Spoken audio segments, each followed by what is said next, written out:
se fait tard dans les rues de Yerushalayim.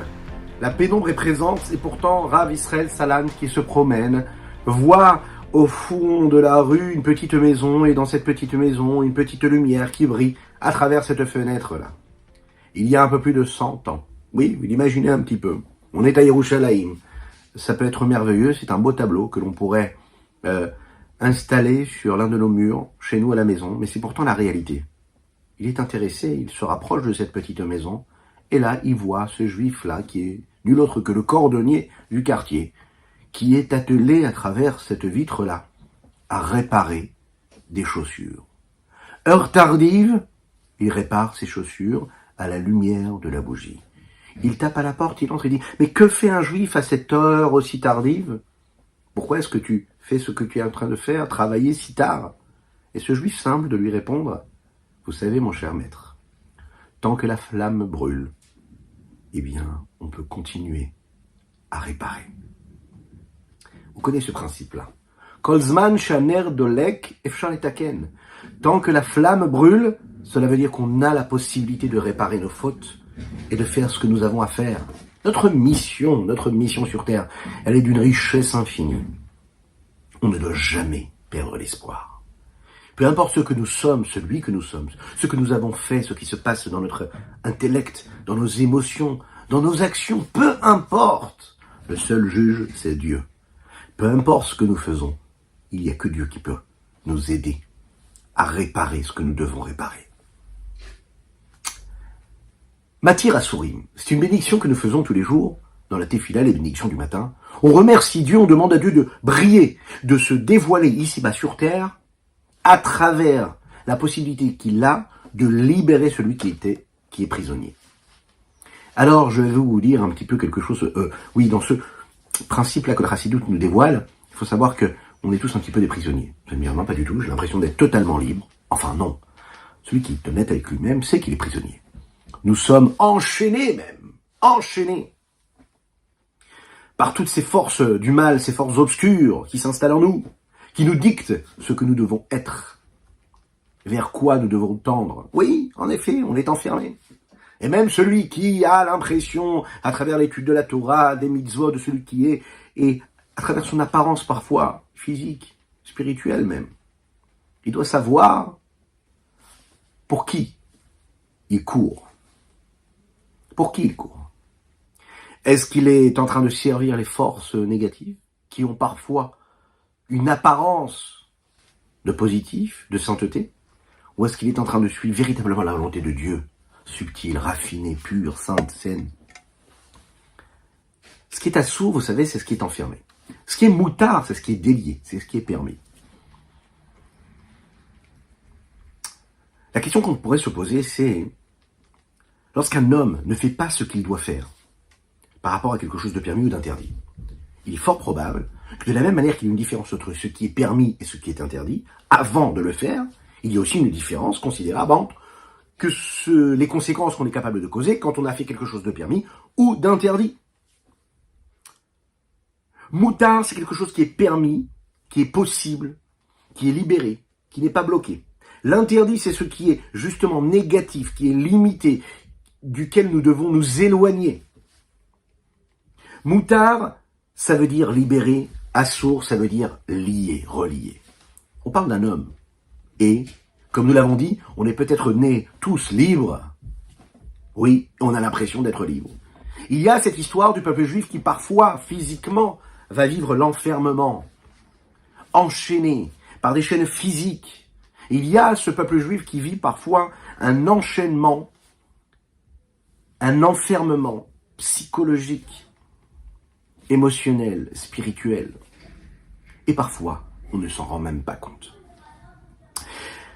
Quelque chose de permis, c'est-à-dire qu'il est libéré de quelque chose. De quoi il est libéré ? De quoi il est permis ? Eh bien, il est libéré des forces de l'impureté. Quelque chose qui est interdit, c'est quelque chose qui est enfermé dans les 3 forces de l'impureté, ce que nous appelons les shalosh, klipot, atéméot. Ce qui vient de ce qui est permis, c'est-à-dire, qui peut être aussi positif ou négatif, attention, parce que ce qui dit permis ne veut pas dire automatiquement, nous l'avons déjà dit ensemble, la sainteté, la pureté. Ce qui vient de l'écorce de noga, qui correspond au bien et au mal, c'est ce qui était neutre, ce Ce que tu as utilisé à bon escient comme il fallait, tu l'as élevé au rang de la sainteté. Ce que tu n'as pas utilisé comme il fallait, tu l'as fait descendre au rang de l'impureté. Et là, tu n'as pas de potentiel de réparation quelque part. Parce que tu l'as fait tomber dans l'impureté totale. Avant l'action, ce qui était permis, il avait cette possibilité d'utilisation et d'élévation vers la sainteté. Lorsqu'on l'utilise dès le départ pour accomplir la volonté de Dieu, ce que nous appelons les Shem Shamaim, au nom de Dieu, alors à ce moment-là, je peux l'utiliser. Après l'action, ce que j'ai utilisé pour mon profit personnel, même si c'était permis, une belle côte de veau, une belle entrecôte, un bon plat fumant qui arrive. Et là, qu'est-ce que je vois? Je vois juste que ce que ça peut m'apporter comme plaisir. Plaisir physique, matériel. Ah, c'est totalement permis. C'est caché à la méadrine. Il y a 15 tampons dessus. Alors, qu'est-ce que j'ai fait avec cette nourriture-là? Eh bien, malheureusement, je l'ai fait tomber dans les 3 écorces de l'impureté. On le dit pas trop fort, parce que ça fait un peu de mal d'entendre cela. J'ai un corps physique. Dieu m'a donné des potentiels physiques. Et dans ce corps physique, matériel, j'ai des capacités de plaisir, de désir, de pulsion, de passion. Je peux vivre des moments de vie, on va pas rentrer dans les détails, qui sont des moments de plaisir. Si je les vis pour un pur plaisir physique, matériel, animal, bestial, disons-le, j'ai fait tomber cette énergie-là. Où? Dans les forces de l'impureté.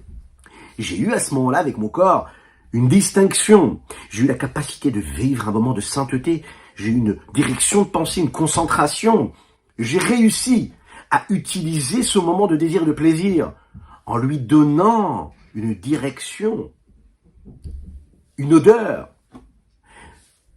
une couleur, un son, quelque chose qui correspond à la sainteté, à de la pureté. Je l'ai élevé.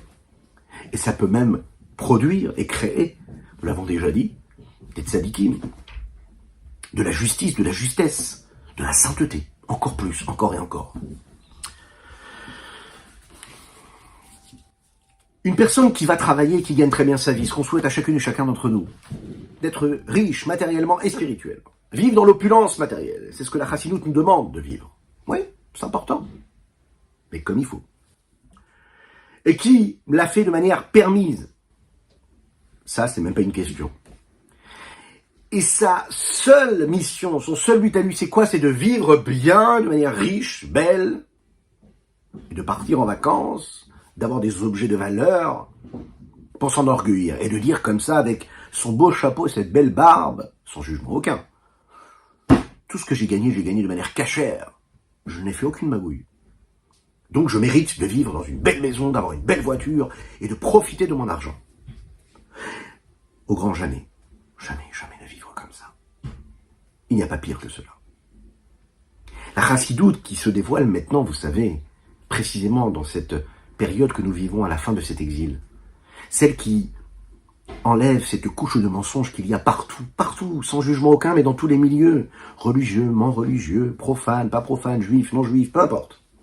La vérité qui ressort, c'est quoi? C'est qu'on ne peut pas se mentir, et qu'on ne doit pas se mentir, qu'on ne doit pas travestir la vérité de la Torah à travers ses plaisirs, par ses plaisirs, et en ses plaisirs. Si tu es en train de nourrir ta propre volonté, ça peut être permis à la consommation, ça peut être permis et être vécu comme il faut selon les lois de la Torah. C'est pour ton propre plaisir, c'est pour que tu puisses exister toi, que ton nom soit en gros sur l'affiche, que ton nom soit là parce que c'est toi qui as aidé telle ou telle œuvre, etc. Ça tombe très très bas tout ça. Une personne qui étudie, qui apprend des sagesses, de Torah ou pas de Torah, pour son propre profit personnel, pour devenir quelqu'un, pour être quelqu'un, qui a oublié complètement la dimension divine qu'il y a dans tout ce qu'il est en train de faire, ça reste quelque chose de totalement enfermé. Ça va tomber très très bas. Dans ce qui est permis, ça reste bloqué. Mais tant que ce qui est véritablement interdit, ce qu'on ne doit pas du tout toucher du tout. Avant l'action, c'est interdit de s'en approcher, de l'utiliser. Parce que je ne peux pas le transformer, je ne peux pas l'élever dans la Gdoucha. Peu importe quelles sont les raisons, les intentions bonnes ou mauvaises que j'ai eues, dans tous les cas, je dois garder la distance. Après avoir agi, après avoir fait ce que j'ai fait, qu'est-ce qui s'est passé? J'ai fait ce qu'il ne fallait pas faire. J'ai accompli, chas v'shalom, que Dieu nous en préserve, une avéra. J'ai utilisé une énergie que Dieu m'avait donnée pour quelque chose d'interdit. Je ne pourrai jamais le transformer en Gdusha, en sainteté, parce que je ne pourrais pas utiliser cette énergie pour la Gdusha, pas la sainteté. Ce magnifique plat qui est arrivé devant moi, s'il est permis, je l'utilise et j'ai utilisé l'énergie pour la Gdusha, alors je l'ai élevé. Mais si c'est un plat qui est interdit, je ne peux même pas le transformer, même si j'ai eu la plus belle des intentions. 3 exemples. Dans ce que nous mangeons, dans ce que nous gagnons dans notre vie lorsqu'on va travailler, ou également dans la connaissance, quand on acquiert des connaissances profanes, par exemple. Là, c'est comme c'est des connaissances profanes, j'aurais pas de possibilité du tout de les libérer. Ils sont enfermés comme un prisonnier qui est enchaîné. Les Hatid Lavo, quand Mashiach arrivera, et très très rapidement, Ezrat Hashem, on va voir que ce qui est fermé, ce qui est interdit, ce qui est bloqué dans les forces de l'impureté, et qui n'a pas de possibilité aujourd'hui, ici-bas sur Terre, dans le monde dans lequel nous vivons, le seul temps où on pourra libérer de son emprisonnement cette énergie-là qui a été créée et suscitée par quelque chose d'interdit, c'est lorsque le mal disparaîtra complètement de la terre. Alors à ce moment-là, tout esprit d'impureté disparaîtra de la terre. Là, Dieu se dévoilera. L'unicité de Dieu se libérera. Ce jour-là, Dieu sera dans cette unicité véritable, totale. Dieu un, son nom est un. Il n'y aura jamais de rien qui soit détaché de Dieu. Aucune entité qui soit à l'inverse de la sainteté. Aucune impureté qui est une force. Puisque vous le savez que tout est bien et tout est bon sur terre. Et que rien n'est mal sur terre. Henra yored milemala. Il n'y a rien de mal qui puisse exister sur terre. Et même l'impureté, qui nous paraît négative, avec laquelle on ne doit juste pas du tout avoir de contact. Cette impureté-là, c'est une énergie, une lumière céleste qui est descendue ici-bas, qui n'a pas de réceptacle où se poser, qui ne peut pas être intégrée. On ne doit pas y toucher. Mais rien n'est mal. C'est une énergie qui en réalité a cette apparence de mal, mais dans sa source première, c'est quelque chose de très très bon. Mais on ne doit pas y toucher pour le moment. Et Akadosh Baruch Hu Be'ezrat Hashem, très rapidement, nous enverra le Mashiach. Et on pourra comprendre vraiment et distinguer et libérer de ces chaînes tout ce qui est interdit. À bientôt.